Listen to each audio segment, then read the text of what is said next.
Welcome to Saturate 2024. Grace Point Christian Church is currently going through a time of transition. On 10 December, we farewelled Rob and Marguerite Feeney, who gave the church 20 years of faithful, dedicated leadership.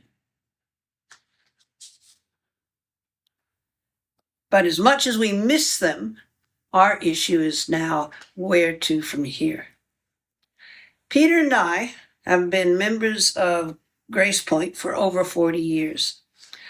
In that time, we've walked with the church through a series of what I call reinventions.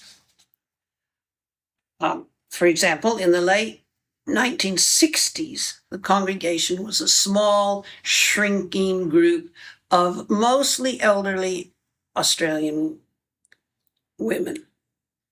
That is, until the current minister at that time caught a vision for working with overseas students. By the mid-1970s, over 60% of those who came for Sunday worship were Asian. The rest of us were learning to appreciate Asian culture and food, and the worship center was running out of room. Years later, another minister by the name of Greg Beach developed a passionate dissatisfaction with traditional ministry.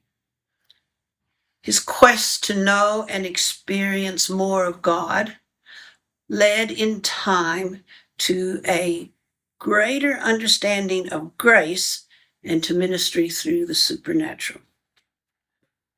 In 1994 and the years after that, the Toronto blessing hit Australia and transformed our beliefs and thinking. As a result, the church experienced a time of deep renewal.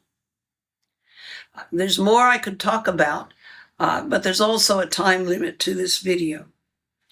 But here's a very important point.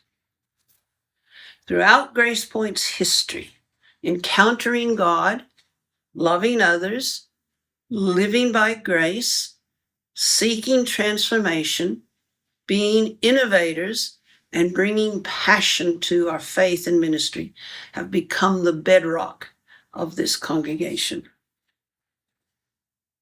We have, quite simply, always been a church where it's hard to become complacent.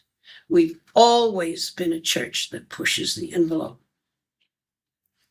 This year, the theme for Saturate is taken from Jeremiah 29:11, a hope and a future.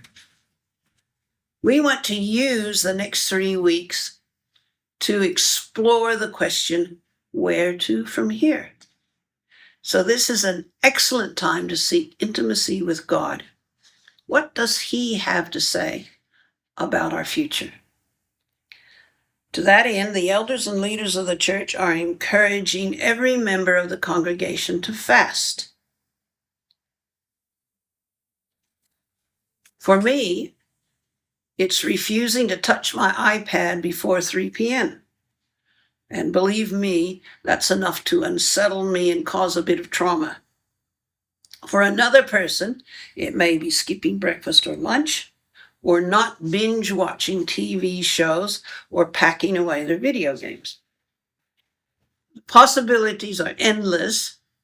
The point is that we use this newly discovered time to meet with God. The videos for the next 20 days are going to focus on Grace Point's values, the ones I just mentioned. Some people will explore a particular value. Others will relate what they've learned or experienced. But please do watch the videos, but then use them as a springboard for something creative. Soak in Christian music. Write a journal. Try the app Pause, which will encourage personal and spiritual rejuvenation. Look for God in nature. spend time in prayer. And when you hear God speak, tell an elder or a church leader or your life group leader what God said. Great days are ahead. Let's move into this new adventure together.